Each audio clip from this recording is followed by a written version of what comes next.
مانڈی والا صاحب، یہ کیا معاملہ صرف بلوچستان تک محدود ہے؟ آپ کراچی میں رہتے ہیں، میں نے سنا کل کراچی میں بھی 2-3 لوگ جو ہیں صحافی جو ہیں ان کو اغوا کیا گیا، اور آپ نے بھی کیئر ٹیکر چیف منسٹر سے مقبول باقر صاحب سے رابطہ کیا کہ یہ کیا ہو رہا ہے، تو یہ کیوں ہو رہا ہے وہاں پہ؟ اب سر یہ تو ایک عجیب سی سچویشن ہے. یہ تو پولیٹیکل گورنمنٹ میں تو ہمیں یہ ایکیوز کیا جاتا تھا کہ آپ لوگ اس کے بارے میں کچھ نہیں کرتے، بٹ اب کیئر ٹیکر گورنمنٹ میں تو یہ نہیں ہونا چاہیے. اس پہ کریک ڈاؤن ہونا چاہیے بڑا seriously, because they are not answerable to the people, they can take some action. تو مجھے نہیں سمجھ میں آتا کہ کیوں کیئر ٹیکر گورنمنٹ چپ ہے، اور چاہے سندھ میں ہو، چاہے فیڈریشن میں ہو، چاہے بلوچستان میں ہو، تو ہے تو یہ بڑی افسوسناک. اب دیکھیں نا، یہ تربت کے علاقے میں ایک لڑکا تھا بالاچ مولا بخش، اس کو حراست میں لیا گیا. آپ نے حراست میں لیا تو اس کو کورٹ میں پیش کریں. کورٹ میں پیش کیا، اس کو کورٹ میں پیش کیا اور اس کے بعد مار کے پھینک دیا. اس پہ وہاں پہ احتجاج ہو رہا ہے.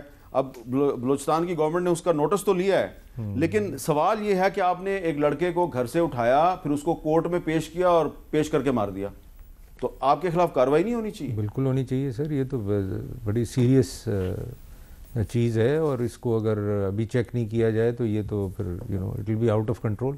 اچھا، تو سیف اللہ ابڑو صاحب، یہ آج کل سینٹ میں، کیونکہ چیئرمین سینٹ کا تعلق بھی بلوچستان سے ہے، تو سینٹ میں نہیں اس پہ بات ہوتی؟ یہ جو معاملات ہیں کہ کراچی، آپ کا تعلق سندھ سے ہے، تو کراچی سے بھی لوگ اٹھائے جا رہے ہیں، بلوچستان سے بھی لوگ اٹھائے جا رہے ہیں، KPK سے بھی اٹھائے جا رہے ہیں. تو واحد اس وقت ہمارے پاس ایک الیکٹڈ فورم جو ہے وہ سینٹ آف پاکستان ہے، تو وہاں پہ کیوں بات نہیں ہوتی؟ ان ایشوز پہ بات نہیں ہوتی؟ میر صاحب دیکھیں، آپ سینٹ کے سیشن کو دیکھیں گے نا، ابھی یہ سیشن ہمارا چلا ہے تقریباً، آپ نے دیکھا کہ 25 اکتوبر سے لے کے سیشن کنٹینیو تھا. کل جو ہے ختم ہوا ہے، تقریباً 1 مہینہ 2 دن. آپ اس کی ٹائمنگ دیکھیں، وہ ہفتے میں چلتا ہے 3 دن.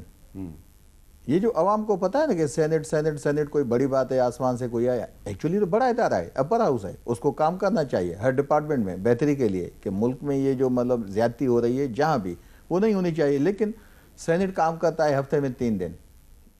منڈے کو آپ دیکھیں گے، پھر ٹیوزڈے کو، پھر جمعے کو، 2 دن بیچ میں. ہفتے میں 3 دن آپ اجلاس چلائیں. یہ ٹوٹل مہینے میں اجلاس چلائے 10 دن، اور اس کی ٹائمنگ آپ دیکھیں گے کہ ناٹ مور دین 1 ڈے، 8 گھنٹے سے بھی نہیں. کبھی 10 منٹ، کبھی 5 منٹ، کبھی 20 منٹ. سینٹ جب چلایا جائے کہ ٹائم پورا کیا جائے، دن پورے کیے جائیں، تو سینٹ سے آپ کیا توقع کریں گے؟ اچھا، تو پھر واڈا صاحب، آپ کو کافی اچھی توقعات ہیں نگران حکومت سے، ہمیں بھی اچھی توقعات ہونی چاہیے. تو اب جو نگران پرائم منسٹر ہیں، اس کو اسلام آباد ہائی کورٹ نے بلایا اسی لاپتہ افراد کے کیس میں، کہ 2022 میں 60 سے زیادہ بلوچ اسٹوڈنٹس جو ہیں وہ اغوا ہوئے مختلف یونیورسٹیوں سے، تو ان کو پیش نہیں کیا گیا. اب 2023 میں اس نگران حکومت کے دور میں تو وہ 250 سے بھی اوپر چلی گئی ہے تعداد. دیکھیں میر صاحب، ایک تو میں نے کبھی یہ نہیں کہا کہ کسی گورنمنٹ نے پاکستان کے لیے کوئی بہتری کی، چاہے وہ نگران ہو یا چاہے وہ نہیں. میرا سوال صرف یہ ہے کہ جو کیئر ٹیکر پرائم منسٹر صاحب ہیں، ان کو اگر کورٹ نے بلایا تو ان کو جانا چاہیے نا؟ بالکل جائیں گے بھی. آپ کے خیال میں جائیں گے؟ بالکل جائیں گے، اور جانا چاہیے، اور کورٹ نے بلایا ہے اور جواب دیں ایز ایگزیکٹو. لیکن ابڑو صاحب میرے کولیگ بھی رہ چکے ہیں، میری سابقہ پارٹی کے بھی، اور ہم دونوں نے بہت اچھے انسان ہیں، اور بہت ہم نے سینٹ بھی ساتھ ہی کنٹیسٹ کیا تھا. اور ابڑو صاحب کرپشن کی بات کر رہے ہیں، میں ابڑو صاحب کو یاد دلا دوں گا، ابڑو صاحب کو بھی ماشاءاللہ اللہ نے نوازا ہوا ہے. تو ابڑو صاحب کو بھی پتہ ہے کہ میں سینٹ کیسے جیتا تھا، اور مجھے ہی پتہ ہے کہ ابڑو صاحب جس طرح سینٹ جیتے تھے، اور ابڑو صاحب کی بدولت بہت سارے جو کراچی کے خان صاحب کے لیفٹ رائٹ کے لوگ تھے، وہ جس طرح ابڑو صاحب بھی بڑی اللہ کے بعد یہ وسیلہ بنے ان کی زندگی کو بہتری میں لاتے. جس طرح آپ جیتے، ابڑو صاحب بھی ویسے جیتے. ہاں میں تو سر، مجھے تو ہرانے کے لیے بہت ساری اور فورسز بھی تھی پولیٹیکل کے علاوہ بھی. مانڈی والا صاحب کو پتہ ہے، ابڑو صاحب کو پتہ ہے. تو ہم دونوں کے اندر تو بہت فرینکنس. ابڑو صاحب سے میں بات کر رہا ہوں، وہ سمجھ گیا ہوں کہ آپ سچے آدمی کی شکل پہ آیا تھا. آپ کہنا یہ چاہ رہے ہیں کہ سینٹ کا جو الیکشن ہے اس میں کرپشن ہوتی ہے؟ کرپشن؟ سینٹ کا الیکشن ہے ہی کرپشن کا، سارے الیکشن کرپشن کے. آپ کرپشن کر کے سینیٹر بن گئے. میں نے مجھ سے کیوں سوال کریں؟ میں کوئی چیز پوائنٹ آؤٹ کرتا ہوں، آپ مجھ پہ ڈال دیتے ہیں. بھائی آپ نے کیا، میرے صاحب اتنی نااہلیاں دیکھتے ہیں، ڈیفینسو بیٹنگ بھی شروع کر دی ہے. اچھا ابڑو صاحب، ذرا آپ کو وضاحت کرنی چاہیے اس پہ کہ سینٹ کے الیکشن میں کرپشن ہوتی ہے یا نہیں ہوتی ہے ایک وقفے کے بعد.